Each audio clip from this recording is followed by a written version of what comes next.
최근에 암살 위협설이 제기됐던 이재명 대표에 대해서 경찰이 조금 전부터 공식적으로 신변 보호 조치를 시작했습니다. 바로 보시죠. 경찰 관계자가 신변 보호 종료 시점은 상황을 살펴보고 정할 예정이지만 오늘부터 이 시점부터 이재명 대표 공식적으로 신변 보호한다 이렇게 밝혔습니다. 구체적인 인원이나 방식 등은 보안상 이유로 밝히기 어렵다. 어쨌든 신변 보호 한다 이거예요. 설 변호사님. 네. 보시죠. 이재명 대표가 받았. 그 혹시 제보 있으면 좀 다시 보여주십시오. 이거였죠. 저희가 그 원문 그대로 확보했었습니다. 이재명 대표를 비롯해서 민주당 지도부 의원들 다수가 받았다는 그 문자, 위협 문자. 이게 정보사 장교 출신이 전달한 게 아니고 그 사람이 그럽디다라면서 제보를 이렇게 막 한 거예요. 그래서 이제 뭐 이게 혹자든 이게 단체 문자 발송이냐 뭐 이런 얘기도 하던데 어쨌든 이게 지금 제보 출처가 명확하지 않았다 이런 지적은 있었는데 경찰은 결국 보호 조치를 하기로 했습니다. 어떻게 평가하십니까? 뭐 이제 이재명 대표 같은 경우에는 한번 이러한 일을 겪지 않았겠습니까? 그렇다고 한다면 뭐 예방 차원에서라도 뭐 이러한 부분 등이 저는 저런 내용 등이 실제 발생해서는 안 된다고 보고요. 저 부분에 대해서 뭐 경찰에서도 수사를 하리라 봅니다만은 어쨌든 간에 뭐 경찰에서 이재명 대표에 대한 어떤 신변 보호를 뭐 강화하는 부분은 뭐 과거에 이런 일들이 있었기 때문에 뭐 저는 그건 당연하다고 생각을 하고요. 뭐 이재명 대표뿐만 아니라 저는 이제 여권 주자라든지 뭐 정치인에 대한 테러 등이 어떤 뭐 애고되거나 아니면 그런 징후가 있다고 한다면 당연히 신변 보호를 통해서 어떤 안전하게 정치 활동할 수 있도록 하는 것이 맞지 않나라는 생각은 좀 듭니다. 예, 사실 이 문제가요 간단치 않은 게 국민의힘 나경원 의원이 자작극 의혹을 제기하면서 민주당이 좀 반발하는 일도 있었습니다. 테러 위협이란 자작극 의혹이 짙은 구실로 본인은 쏙 빠진 채로 거리 행진과 야밤 장애 집회에 친명 의원들과 당직자 보좌진들만 내보냈다. 이랬거든요. 이런 나 의원에 대해서 민주당이 반발했습니다. 보시죠. 이재명 대표에 대한 테러 협박이 이재명 대표의 자작극이라는 망언을 내뱉은 나경원 의원, 도대체 제정신입니까? 이재명 대표는 실제 생명을 잃을 뻔한 전대미문의 암살 테러 시도를 직접 당한 피해자이고 지금도 전직 특수요원에 의한 건총 암살이라는 사상 초유의 암살 테러 위협에 처해 있는 상황입니다. 테러 위협을 자작극이라고 허위사실을 유포하는 나경원 의원, 그 저주와 막말을 당장 멈추고 사과하십시오. 테러범에게 직접적으로 노출되라는 그런 망언과 다름이 없습니다. 저에게 나오니까 나 의원이 또 반박을 했습니다. 이재명 대표에게 위협 제보가 있었다면 제보자부터 수사 의뢰했어야지. 왜 아직까지 경찰이 신고를 하지 않고 있느냐? 그 이유가 뭐냐? 전병헌 대표도 똑같은 얘기를 하고 있습니다. 보시죠. 왜 신변보호까지 요청한 민주당은 6일이나 지났는데 수사 의뢰를 안 하고 있느냐?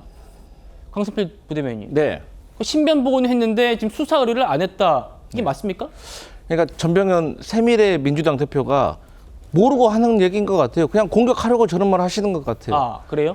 아니, 제가 오늘도 대표 비서실에 확인한 내용이지만 이번에 테러 위협과 관련된 내용 이전에도 살해 위협에 관련된 제보가 여러 차례 있었답니다. 그래서 경찰과 이 내용에 대해서 계속해서 긴밀히 보안을 유지하면서 협의를 해오고 있었다는 거예요. 그런데 수사 의뢰를 했는지 안 했는지 본인이 어떻게 합니까? 본인이 뭐 경찰이 확인한 겁니까? 수사 의뢰도 안 했는데 경찰이 신변보호하는 겁니까? 어떻게 뭐 알고 그냥 와서 한 겁니까? 수사 의뢰도 한 거예요? 그러면? 수사 의뢰라는 것이 본인이 예. 어떤 절차를 말하는 건 모르지만 비서실은 계속해서 경찰과 협의를 해오고 있는 상황이었어요. 제가 그걸 확인을 한 거예요.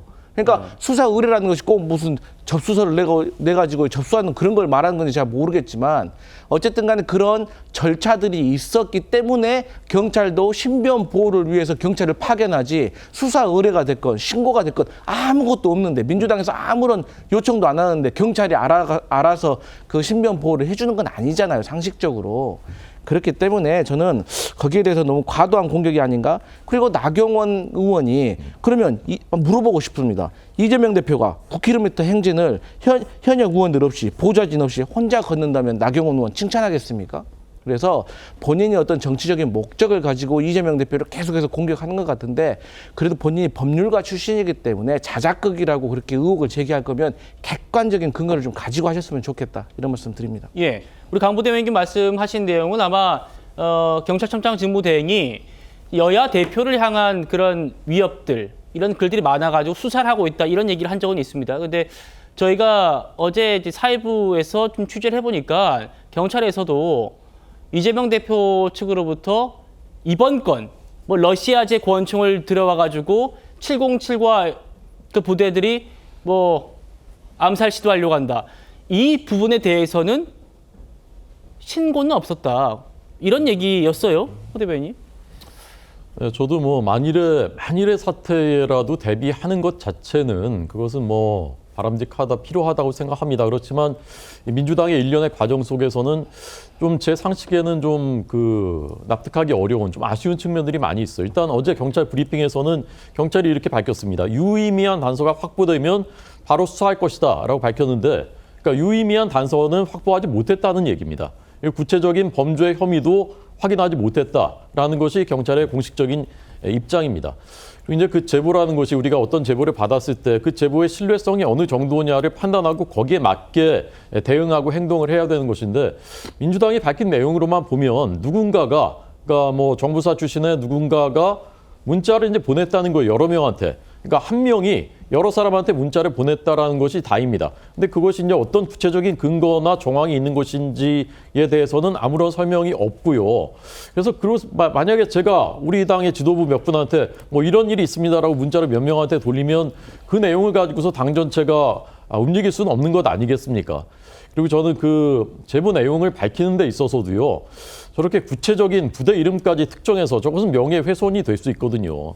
구체적인 근거도 없는데 저 부대 이름까지 넣어서 무슨 암살하려고 한다, 오비들이 한다. 저분들 전체를 다 특정해서 사실은 명예를 훼손할 수 있는 것이거든요.